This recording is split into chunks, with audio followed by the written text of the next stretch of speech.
Qu'est-ce qui s'est passé en l'an 1000? Rien. Si on cherche un événement majeur, l'an 1000 ne correspond pas à la date d'un événement considérable. On cherche l'événement. Qu'est-ce que ça nous évoque aujourd'hui? Rien. Ou peut-être une chose, les terreurs de l'an 1000. On aurait eu peur, en l'an 1000, du fait que c'était la 1000e année après la naissance de Christ.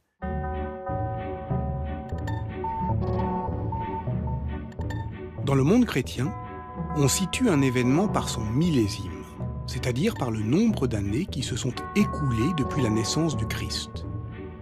À prendre une date, c'est associer un millésime et un événement. 1000 est le millésime par excellence. Pourtant, le terme de millénium n'est pas utilisé avant le XIIe siècle. Et le siècle, d'ailleurs, ne désigne pas encore une période de 100 ans. Personne en l'an 1000 n'a donc conscience de vivre la dernière année du Xe siècle. Et pourtant, ce nombre rond, 1000, fascine et terrifie. Pourquoi 1000 est un nom magique? C'est le nom d'une attente, d'une inquiétude et d'une espérance. Pour le comprendre, pour aller aux origines de cette attente ou de cette inquiétude millénariste de ce qui se passera après 1000 ans, il faut se reporter quelque part en Grèce, à Patmos, exactement. Au 1er siècle après Jésus-Christ, là où Jean écrit l'Apocalypse. Que dit Saint Jean? Ou plutôt, que voit-il? Car l'Apocalypse est une vision.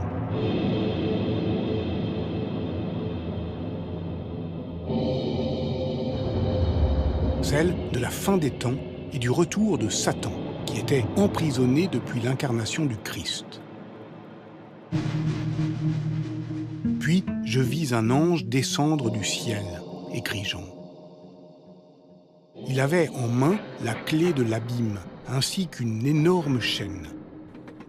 Il maîtrisa le dragon et l'antique serpent et l'enchaîna, afin qu'il cessât de fourvoyer les nations, jusqu'à l'achèvement de 1000 années.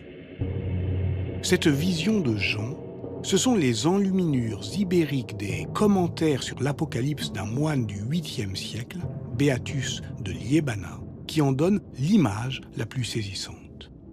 Mais si on s'intéresse à la distribution chronologique de ces enluminures, on découvre une répartition qui va des années 960 aux années 1060. Comme si le millésime fatidique de l'an 1000 n'avait finalement pas eu d'importance particulière. Ce n'est pas comme ça, au Moyen-Âge, qu'on compte le temps. Le temps, au Moyen-Âge, pour la plupart de celles et ceux qui y vivent, est un temps cyclique, indéterminé, incertain. On sait vaguement l'âge qu'on a, on connaît assurément les saisons, on a quelques repères. Nous sommes à telle année du règne d'un tel ou de l'épiscopat d'un tel. Donc, à cette question « a-t-on eu peur en l'an 1000 de l'an 1000 ?» on peut répondre simplement non, parce que personne ne savait que c'était l'an 1000. Ceux qui savaient que c'était l'an 1000, c'étaient des chroniqueurs, des moines, c'est-à-dire, dans un cas comme dans l'autre, des professionnels de l'ordre du temps. Donc, il n'y a sans doute que des intellectuels, on dirait aujourd'hui, qui ont pu avoir conscience que autour de ce que nous appelons l'an 1000, nous étions en l'an 1000. Mais s'ils étaient des intellectuels, ils savaient que justement les 1000 ans prophétisés par Saint Jean ne désignaient pas 1000 années au sens numérique.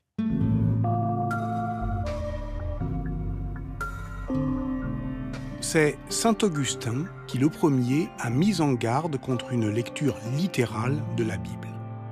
Le problème est que prendre un texte à la lettre fixe le sens une fois pour toutes et donc le périme. Pour durer, un texte sacré doit être adapté, ajusté à l'ordre du temps. Seule une lecture métaphorique autorise cette souplesse. En 431, l'Église a même condamné, lors d'un concile, toute interprétation littérale des 1000 ans annoncés par Jean. Lorsque, dans l'Apocalypse, on lit 1000 ans, il faut comprendre beaucoup d'années. Donc l'histoire pourrait s'arrêter là. Elle tournerait vite court, il ne s'est rien passé en l'an 1000. Et cette date elle-même ne fait pas événement. Enfin, elle ne fait pas événement pour celles et ceux qui y vivaient. Mais elle fait événement pour nous. C'est-à-dire qu'il y a un millénarisme rétrospectif. Alors on peut faire la généalogie savante de ces érudits qui ont pensé au XVIe siècle les terreurs de l'an 1000. Mais l'inventeur de la belle image, c'est un historien. C'est Michelet. C'était une croyance universelle au Moyen-Âge que le monde devait finir avec l'an 1000 de l'incarnation, écrit Michelet. Il fallait bien qu'il vînt autre chose, et l'on attendait. Le captif attendait dans le noir donjon. Le cerf attendait sur son sillon à l'ombre de l'odieuse tour. Le moine attendait dans les abstinences du cloître, dans les tumultes solitaires du cœur, au milieu des tentations et des chutes, des remords et des visions étranges, misérables jouets du diable qui folâtraient cruellement autour de lui.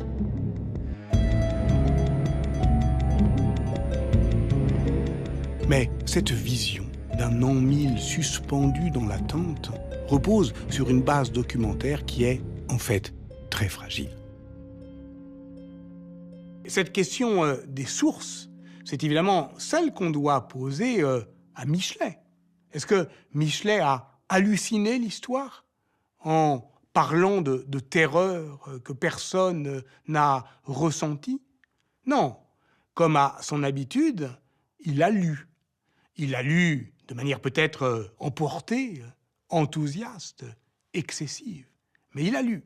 Il a lu quelques-uns des chroniqueurs du XIe siècle, et il a lu surtout le premier d'entre eux, qui est Rodolphus Glaber, Raoul le Glabre, l'auteur, dans les années 1040, des Histoires.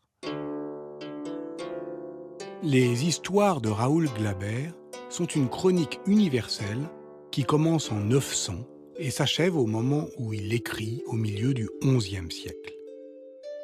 À cette époque, il est devenu un intellectuel renommé. Il est moine de l'abbaye bénédictine de Saint-Germain-d'Auxerre, qui dépend de la grande abbaye de Cluny. C'est très important parce que les clunisiens, à ce moment-là, sont au fond les personnages les plus considérables de la chrétienté. Ce sont, disons, des aristocrates de la prière. Ils ne font que prier, et ils peuvent se permettre de prier parce qu'ils ne travaillent plus, et s'ils ne travaillent plus, c'est parce qu'ils font travailler les autres. Ce sont des grands seigneurs. Et il y a effectivement dans le personnage exubérant et fantasque de Raoul Glaber quelque chose de cela. C'est le moine de la jet-set, il connaît toute la nomenclatura féodale. Et c'est à partir de ce monde-là que Raoul Glaber compose son histoire. C'est le récit d'une âme tourmentée, qui est, au fond, on dirait aujourd'hui, hantée par ses propres démons.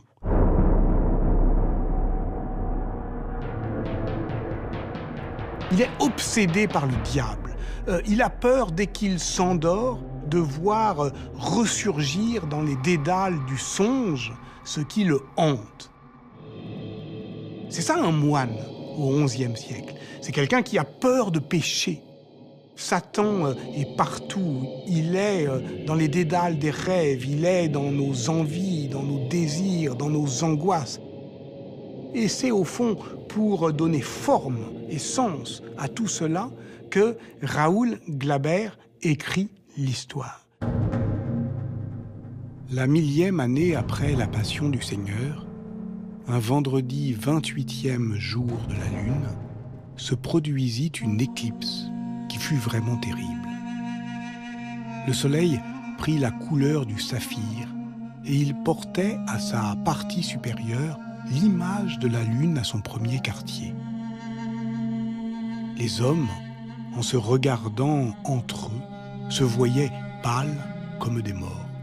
Les choses semblaient toutes baignées dans une vapeur couleur de safran.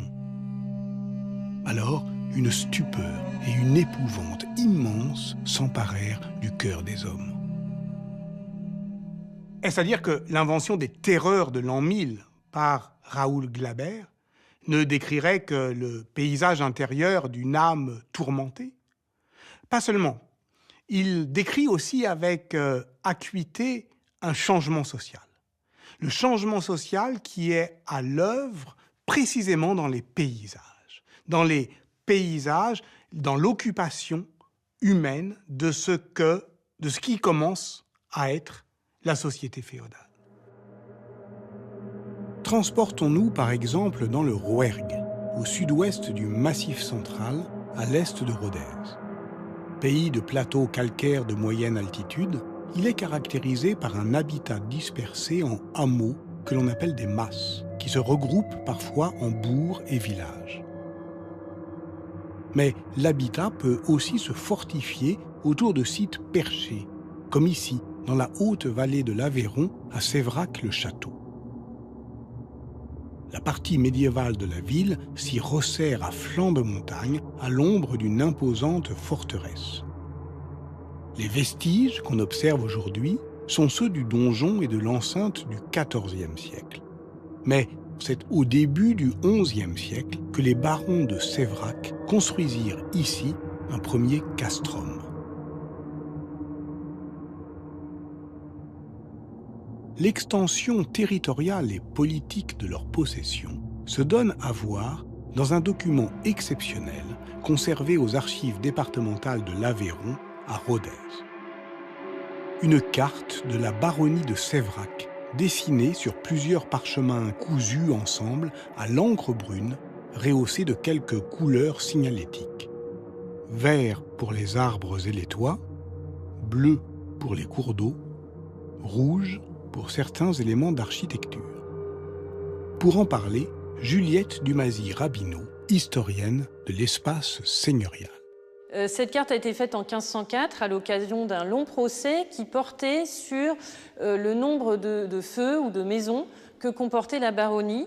Ce nombre de feux était important parce que ça permettait de calculer l'impôt que devait payer la baronnie au roi. C'est l'impôt du fouage que le roi donc prélevait sur chaque foyer de France. Et donc là, il importait de savoir combien de feux comportait cette baronnie parce que ça permettait de savoir combien elle devrait payer. On est 500 ans après l'an 1000, mais néanmoins, dans cette carte, on peut percevoir la trace encore très, très visible des changements qui ont pu s'opérer aux alentours de l'an 1000. Et notamment, ce qui est très frappant, alors c'est le donjon. Et ce qui est frappant aussi, c'est de voir à quel point la trame de l'habitat est héritée de cette période-là. Vous avez d'une part l'habitat castral, c'est-à-dire un village qui s'est formé autour d'un château. Il y a un habitat villageois qui s'est polarisé autour du château, du donjon seigneurial, qui permettait aux populations de bénéficier d'une protection, la protection du seigneur, et puis aussi d'être soumis au pouvoir du seigneur. Ce que l'on voit aussi, ce sont des villages ecclésiaux, comme on dit, c'est-à-dire qui sont regroupés autour d'une église, cette fois-ci. Alors les villageois se sont regroupés aussi pour des raisons de protection, parce qu'il y avait une règle au XIe siècle qui stipulait que dans un rayon de 30 pas autour de l'église, aucun homme armé ne puisse entrer. Et donc ça permettait d'avoir un lieu de sauvegarde, comme on disait, où les villageois seraient assurés de ne pas être attaqués par des chevaliers. Et puis on se mettait aussi à l'ombre de l'église. Il y a aussi une dimension spirituelle, bien sûr. Et vous en avez un très bel exemple avec la Panouse, qui est représentée sur la carte de 1504 comme un village circulaire, donc où l'on reconnaît la trace de ce rayon des 30 pas. Donc ça se met en place aux alentours de l'an 1000, ça peut être au XIe, au XIIe siècle, suivant les régions. Et puis il y a des débats d'ailleurs entre historiens à ce sujet. Mais le village que nous connaissons il se met en place, il se manifeste en plus dans nos sources vraiment à cette époque-là. Et ça, c'est le reflet donc de changements politiques et sociaux et qui se manifestent dans le territoire et dans le paysage. Ce qui se donne à voir en 1504, dans la carte de la baronnie de Séverac-le-Château, c'est donc bien la société féodale. La société féodale, c'est-à-dire, au fond, une société qui est polarisée par ces nœuds de pouvoir que sont les églises et les châteaux, qui organisent la dépendance, qui structurent la production, qui hiérarchisent la domination sociale. La société féodale, c'est le nom du grand livre fondateur de l'historien Marc Bloch, en 1939-1940, qui décrivait ainsi ce qu'on appellerait le Moyen-Âge.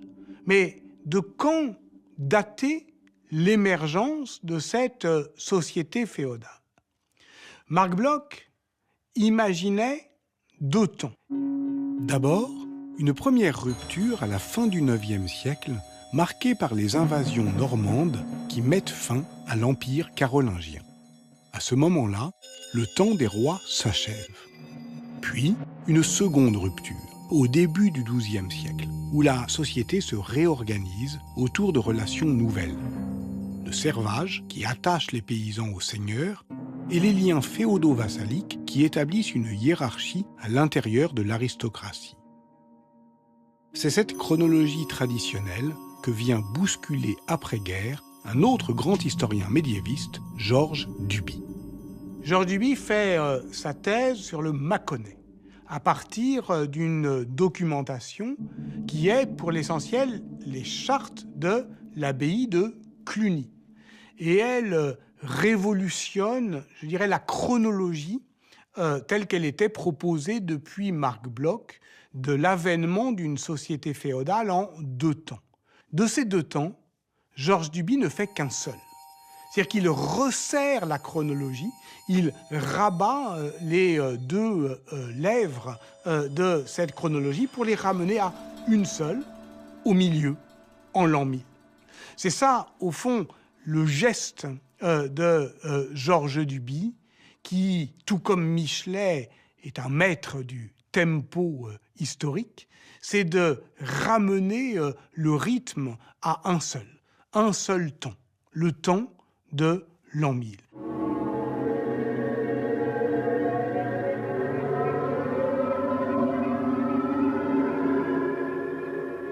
Très peu d'hommes, des solitudes, vers l'ouest, vers le nord, vers l'est, qui s'étendent, qui deviennent immenses, qui finissent par tout recouvrir. Des friches, des marécages, des fleuves vagabonds, et puis les landes, les taillis, les paccages, toutes les formes dégradées de la forêt que laissent derrière eux les feux de broussailles et les ensemencements furtifs des brûleurs de bois. Tel est l'Occident de l'an 1000, un monde sauvage.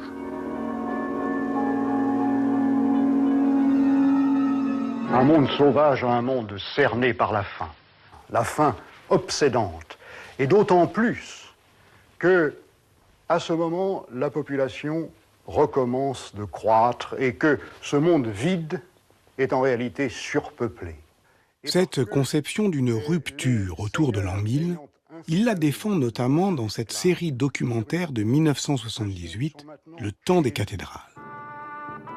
Mais l'idée d'une révolution féodale va être contestée par certains de ses collègues médiévistes qui envisagent plutôt une révélation féodale, c'est-à-dire l'irruption dans notre documentation de phénomènes sociaux plus lents et plus graduels. Le débat a été très virulent, violent même parfois, sur la mutation de l'an 1000. Et aujourd'hui, on est d'une certaine manière revenu à la chronologie de Marc Bloch en 2 temps, si bien qu'aujourd'hui, on croit moins dans la mutation de l'an 1000 que dans une articulation entre 2 Moyen-Âge, un premier Moyen-Âge avant le XIIe siècle, un deuxième Moyen-Âge après le XIIe siècle.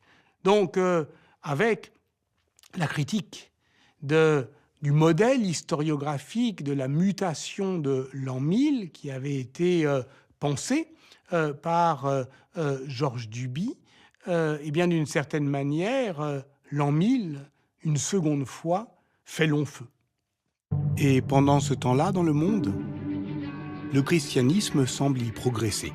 En 1000, l'Église de Pologne reconnaît l'autorité du pape Sylvestre II qui envoie une couronne à Étienne Ier, sacré cette même année roi de Hongrie. Chrétiens, les Danois le sont devenus dans les années 960 grâce à la conversion de leur roi Harald à la dent bleue, Harald Bluetooth, en version anglaise, dont l'œuvre unificatrice a inspiré une certaine technologie sans fil. Mais d'autres foi s'affirment aussi dans le monde. À la fin de juillet, Almanzor, vizir du calife omeyyade de Cordoue, bat les chrétiens espagnols à la bataille de Cervera. Et tandis que la Chine est réunifiée par les Song, les Mayas commencent à construire la pyramide de Chichén Itzá, qui devient le principal centre religieux du Yucatan. Mais qui, sinon nous, aujourd'hui, peut saisir de telles simultanéités? En l'an 1000, le monde n'existe pas encore, ou plutôt ne se connaît pas encore. Et la diversité de ces calendriers a pour résultat que les ans 1000 se promènent parmi les millénaires. Rapporté à l'ère chrétienne, l'an 1000 des bouddhistes se situe en 457, alors que l'empire Gupta s'étend encore sur l'Inde. Pour les musulmans en 1591, à l'époque de la chute de l'empire Songhai, et pour les juifs en moins 2760, au temps de la fondation de Tyr. Alors aujourd'hui, que reste-t-il de l'an 1000 ? Nous savons que le monde a survécu à la prophétie des 1000 ans de l'Apocalypse. Mais nous savons aussi que le millénarisme a survécu à l'an 1000. Le millénarisme, c'est-à-dire l'attente, l'angoisse, mais aussi parfois l'espérance d'un monde nouveau, il ne se développe vraiment qu'après l'an 1000. Il se développe surtout, par exemple, au Moyen-Âge, au XIIe siècle, au temps où la réforme de l'Église, de plus en plus puissante, amène des laïcs à vouloir revivre la vie apostolique, devoir vivre à l'imitation de Jésus-Christ. Et alors, on comprend que le millénarisme, justement, toujours verse vers l'hérésie, vers la contestation, vers la dissidence, parce que c'est une espérance, et que c'est une espérance qui est possiblement révolutionnaire. Au moment où l'on trace la carte de Séverac, le millénarisme désigne donc une espérance politique tout autant qu'une angoisse religieuse. Et cette attente ne concerne pas seulement la chrétienté. Du Maroc à l'Inde, en passant par l'Iran, le millénarisme islamique construit la figure de l'imam caché, le Mahdi, qui viendra instaurer un règne de paix avant le jugement dernier.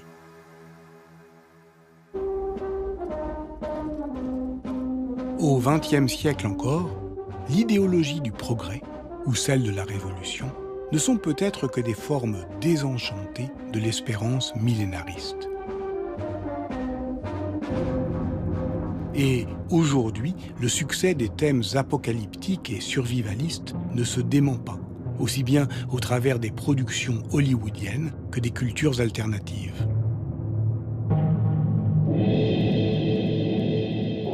Beaucoup d'entre nous se souviennent du fameux bug de l'an 2000, qui menaçait, paraît-il, de bloquer nos systèmes informatiques dont le calendrier interne aurait été incapable de passer le millénaire.